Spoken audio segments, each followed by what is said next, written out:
Tiyak ko nakaranas na tayong makarinig ng ayaw nating madinig. What do you do when you hear something you don't like to hear? What do you do? Ayokong marinig yan, pero narinig ko. What do you do? The gospel begins with 6 days later. Maliwanag po, 6 days later.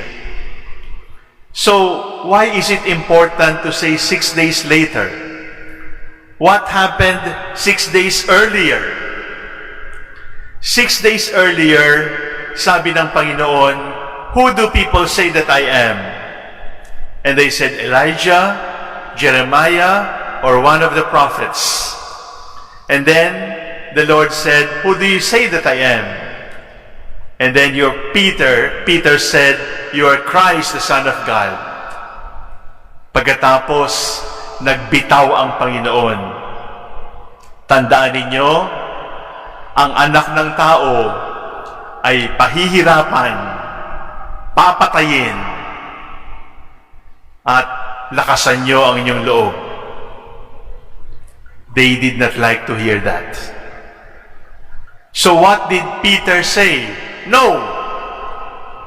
What did the apostles say? No. And the Lord insisted it will happen. And they said, no. Hindi pwede. Ayaw namin. Hindi mangyayari. Kasi kayo ang Mesiyas. Hindi pwedeng mangyari sa Mesiyas yan. And they heard something they did not like to hear. That their master, their teacher will suffer. They did not like to hear that. So 6 days later, the Lord brings them up the mountain. And in the mountain, cool, quiet, prayerful, meditative, mystical, a voice was heard, listen to him. Anong ibig sabihin noon? 6 days earlier, my son told you he will suffer. 6 days earlier, you heard it and you refused it. 6 days earlier, you heard it and you debated with him.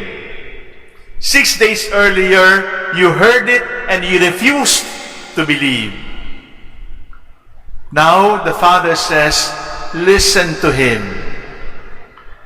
6 days earlier, they heard him. 6 days later, they were asked to listen to him. We hear with our ears, and we give meaning according to our own mind. Yon ang ginagawa kapag mayroong narinig. Kapag may narinig tayo, ingay lang yon. Pero kapag pinakinggan mo yon, maiintindihan mo, hindi siya ingay. Tahol ng aso, miyaw ng pusa, o ma ng kalabaw, o tunog ng kotse, tunog ng paputok, tunog ng bumbero, tunog ng pulis. Maraming tunog. Pero hindi natin maiintindihan ang tunog kapag hindi tayo nakinig. In other words, brothers and sisters, we can hear noises and the noises can disturb us.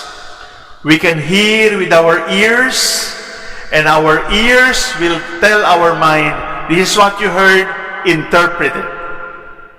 Anong kaibahan ng listening? Ang ibig sabihin ng listening, you listen not with your ears, but you listen with your heart. And the meaning does not come from your brain. The meaning does not come from your mind. The meaning is given by the person who spoke to you. Because there is meaning in what the Lord said, and they did not understand. Masyado yatang malalim yung sinasabi ko. Pero ang ibig ko lang sabihin po ay ganito. When you hear something you don't like to hear, most likely you will fight. You will argue, you will debate. You will rebut, you will refuse. O magwa-walk out ka because you heard something you did not like to hear. Today, the Lord says, when you hear something you don't like to hear, don't talk. Go up to the mountain of your reflection. Go up and pray. Go up and be quiet. Enjoy the breeze of your spiritual mountain. And then in that mountain, do not just hear, listen.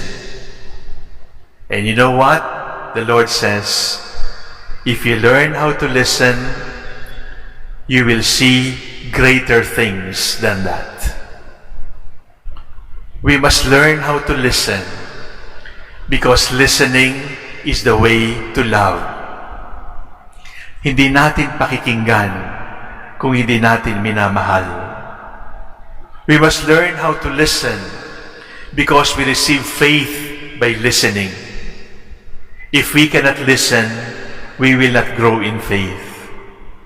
We must learn how to listen because listening increases our hope. Because people who hope, people who listen, will be able to understand, I heard something, now I listen. And now that I listen, I understand, it is the Lord.